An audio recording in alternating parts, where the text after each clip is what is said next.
Somehow if I feel rejection, I might feel it with God.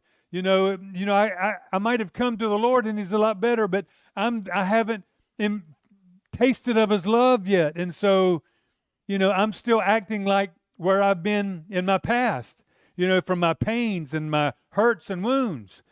That made me think of a story that I've read, and I think it's probably the story of many foster children who have come from bad situations, and they finally get into a great home with guardians or parents that really love them, and they start showing them love. The parents will say, man, we love the child so much. We wanted him to do so much. We saw so much potential there. Oh, and he had this and this.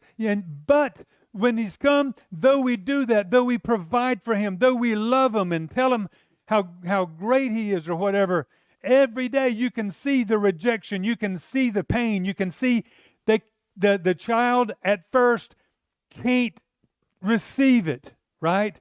And so though he's there in the environment with the new situation and it's around him, it hasn't impacted his heart yet. And then the transformation, most of these guardians or parents will tell you, began to happen when the love began to sink in and the child began to realize, I'm loved, I'm cared for, I'm special. You see? And so what I'm saying here is we've got to have our issues dealt with to even experience God the way we should. In fact, I would say God, you will meet God, and I'll get into this in a minute if I have time, or down the road here, but you will meet God in the middle of your pains in a unique way. You will not meet Him in any other way. The Bible talks very frequently about things like God is close to the brokenhearted.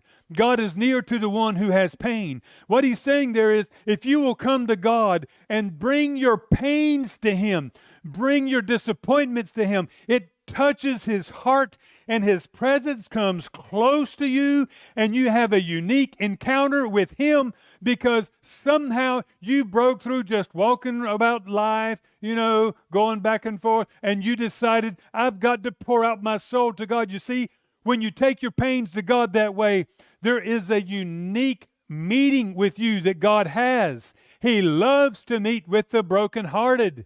He loves to meet with those who are bringing their pains to Him.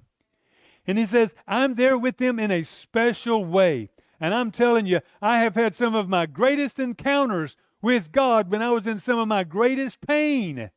God did heal the pain, but I encountered Him in the pain.